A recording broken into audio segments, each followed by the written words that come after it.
Hello, ladies and gentlemen. Welcome back to Bluebaggers Edge. Well, the news around Carlton just does not stop, does it? Especially with the noise surrounding Charlie Curnow seeking a trade. Well, that's kind of the word behind the scenes. At first, I didn't believe it and put it down to classic media chatter making a narrative out of nothing, as I always do. But it would appear as though where there is smoke, there is indeed fire. We just can't see it yet. We can feel the heat, but we just don't know where it's coming from as yet. Despite Charlie having spoken on numerous occasions about his desire to stick around at Carlton, it would seem his manager in recent times is doing a heap of work in the background, behind the scenes, to drown it out with the truth that Charles himself seems too afraid to say himself.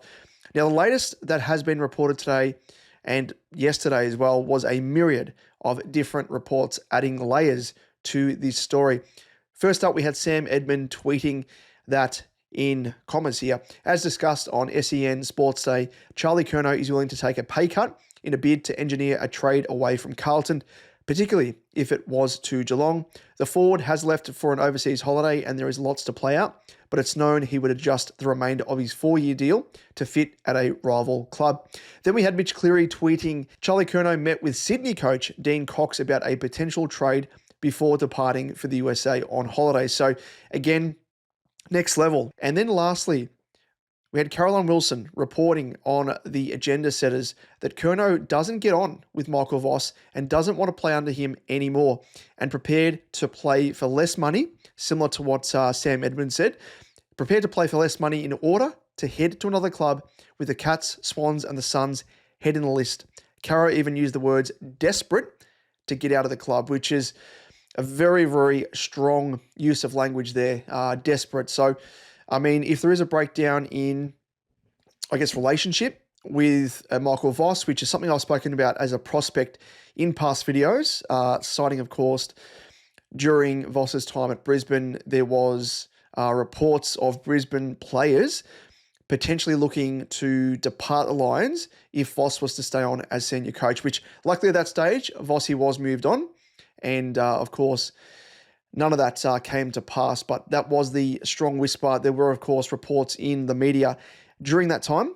But lastly as well, and we will speak to that in a moment, but lastly in terms of the extra layer to the Charlie Curnow story is that Michael Voss himself also spoke on SEN yesterday and said that Charlie said he was open to a trade, which was the language that was used, and the club's position that he will not be traded. So Voss reiterated that. Did he ask for a trade in his exit meeting? Open was more the language used, and obviously from our position it was it's pretty clear. So it's we don't feel like we're certainly in that position to want to go down that path. That position was well and truly communicated back to him. Kane Cornes pressed as to what the reasoning was behind his desire to move, and Voss hosed it down by saying, I don't think it's worthy of going into detail. Outside of saying that he and the club have had a tough year. What's his issue? There's been talk that he's disgruntled with the club. There may be some animosity between him and the footy club. What were his reasons to being open to break a long-term contract? No, I don't think it's worthy of going into detail outside of that. We've had a tough year. He's had a challenging year. Reading between the lines there, it does look as though with Voss not wanting to go into great detail, it says to me that maybe what Caro's saying with regards to a breakdown relationship between Curnow and Voss, maybe there is truth to that. Of course, Voss isn't going to go into details, but just the way that he said it, it seemed to me as though he was kind of just smoothing things over and didn't want to delve into things, kind of deflecting in a way by saying the obvious that, obviously the club has had a tough year, and he himself in Charles did as well. But, like I mentioned, I just can't stop thinking about that disharmony that was almost caused at the Lions when Voss was there as senior coach. And, it almost appears that, not much has been spoken about on the sauce side of things, but is it a case here of both Charlie and Jack, shifting due to similar circumstances? Have both of these lads potentially had a breakdown in relationship with Voss, or whether it's another assistant coach or someone else within the footy club? I don't know, but we can't really trust the word of Caroline Wilson as well at the same time, can we? So again, all speculation, but I think there is an element of truth amongst all of these layers. We just don't know what it is as yet, and it will, of course, come out in due course. But it's a real shame because things to me don't line up because Charlie, obviously, the back end of the season, post game, I think it was against, who was it? Was it against was Essendon game? It might have been the game before that, Port Adelaide maybe, where he came out post game and reiterated that he was going to be at the club as a Carlton player in 2026 and beyond, and hosed down all speculation. Yet despite that, it still continued. And obviously that's now obvious that his manager is doing a lot of legwork in the background. But to go from saying that, and even prior to that as well, you hear interviews of Charles in the preseason, everything else, last year even, and for it to then flip on its head doesn't make sense to me. And now, like Carrie using the words desperate to get out of the club, if this is a breakdown of relationship, this is pretty deep. And, I've spoken about it in a previous video where, referencing, the potential fallout from players if Voss stays on as coach. And, maybe this is happening, but I liken it to, myself. I've worked in a job where my manager was a complete arsewipe, and I was very, very close to actually leaving that job off the back of this one manager. He was very, very condescending, very nasty, and did not make, a welcome, friendly environment to be working in. And it was only actually just by, a stroke of luck that this manager ended up leaving, which allowed me to then do a backflip and stick on in this job. Now, if Charles is in this headspace, I can totally relate in that respect there. Obviously Charles has, signed a long-term deal. For things to descend from that point to where it is now, I just wonder what's happened. I just really wonder what's happened. And it seems to me that Voss has a lot of tough love, potentially. I mean, he may have changed. I mean, as a player, he was very, very ruthless.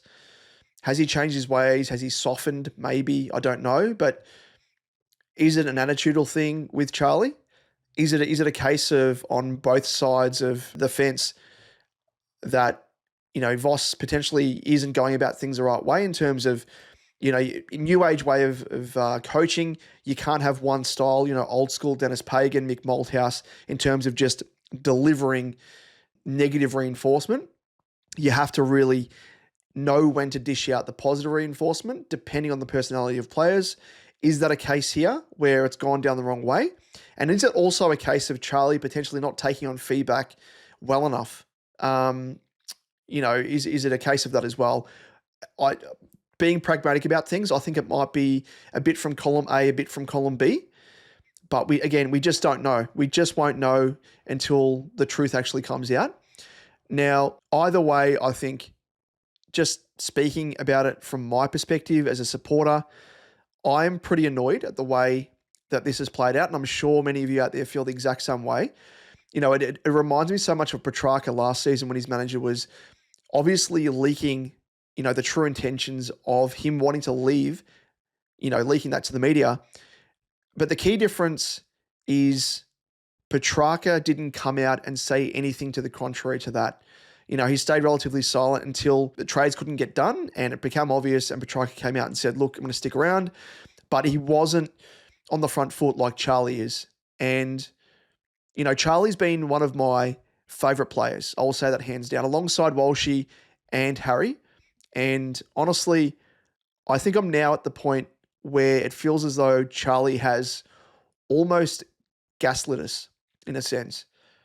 He's come out and said, no, I want to stick around. I want to continue playing in the navy blue. And then it's obvious that he doesn't, because his manager wouldn't be going about things without his approval.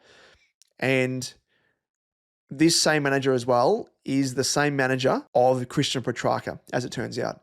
So that's why it aligns so perfectly, the way that both of these, I guess, storylines have played out for both Track and Charlie. But I would definitely say it would hurt me to see Charlie in, another team's colours. But I think at this point, I am so frustrated to the point where if a decent offer was tabled for him, I would honestly consider it. It's obviously doesn't want to stick around, and the human element of things as well, as I spoke a bit earlier.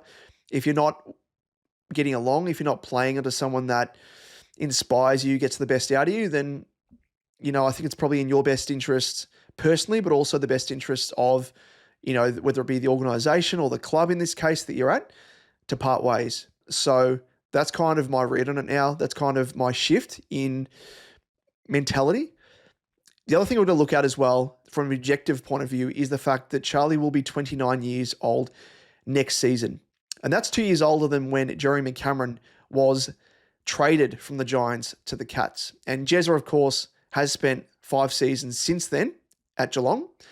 But with Charlie, one thing that I guess goes against him compared to, Jezza, who he kind of had his niggles across the journey at the Giants as well. Nothing to the extent of what Charlie has had to deal with. For Charlie, he's had ankle injuries, especially in recent seasons, knee troubles again cropping up, among a host of other niggles. So again, taking this objective view on things, whilst I think Charlie is definitely a generational talent as a key forward, given his athleticism, freakish talent and bag of tricks, all of which I think are only rivaled by the likes of Jezza. It might be a case here of selling high before these injuries continue. But the question here is whether the likes of Sydney, Geelong, or the Suns are willing to pay market rate for him. Keeping in mind he's a 2-time Coleman medalist, and we've seen Charlie overcome, these knee issues, especially that plagued him earlier in his career, to go on and win those 2 Colemans. So to me, he's obviously battling form at the moment. So I would say that, it's a blip on the radar in terms of, form being an issue. And that's nothing in comparison, knowing that he can once again reach those heights of the Coleman medal form, having overcome those injuries that almost ruined his career, it must be said. So it's quite funny seeing opposition supporters come out and say, especially the Swans, because they're chasing him the hardest. But for supporters of that, that side to come out and say, look, we'll offer you, some late round picks and all that sort of stuff. It's, you're not investing in a player based upon their current form. Otherwise you wouldn't go for them. That's just the crux of the matter. You're not trading for that player on their current form. You're trading for that player based upon their existing talent, knowing what they have achieved and knowing what they can achieve once you get them in to your system at your footy club. So it's always hilarious seeing that. And, you've got to really start looking at options and fair value, fair trade value. So classic example, and we've spoken about Jezza a fair bit here, but for good reason, because Geelong paid up 1 first-round pick for the upcoming draft in that was following that trade period, along with 2 future first-rounders. So all up 3 first-round draft picks for Jeremy Cameron. And keeping in mind as well, he had won just the 1 Coleman at that stage whilst at the Giants. So I think if you're comparing, apples and apples here in this case, I think we can expect a similar sort of return for Charlie or, the likes of existing talent in the form of an Errol Goulden from a Sydney, or perhaps a package deal consisting of a Sam Flanders, Jed Walter, who's coincidentally enough been likened to Charlie in the way that he plays, his athleticism, being that tall player that can play tall, small, and have a bag of tricks. Or potentially Bailey Humphrey. So a Sam Flanders, a Walter, and a Humphrey, maybe 2 of those players, plus exchanging of picks. But we'll just have to wait and see. Really, we're so early in the piece, but so much is being spoken about, which to me says that, yes, the stance from the Carlton Football Club is firm in that we don't want to trade Charlie, and I agree with that because I think it's just form, obviously, that's holding him back more so than injuries, even though they are creeping into the background. But does our stance soften? I think it will, based upon if we are offered decent market value for Charlie Curnow as a 2-time Coleman medalist who can potentially go on and win another Coleman before his career is done. But what are your thoughts? Are you sad about the prospect of losing Charlie? And all over, how do you feel about how this has all played out? And lastly, what trade offer would you consider and potentially accept for Charlie? Let us know your thoughts down in the comment section below. Always keen to hear your perspective. But until next time, go Baggers.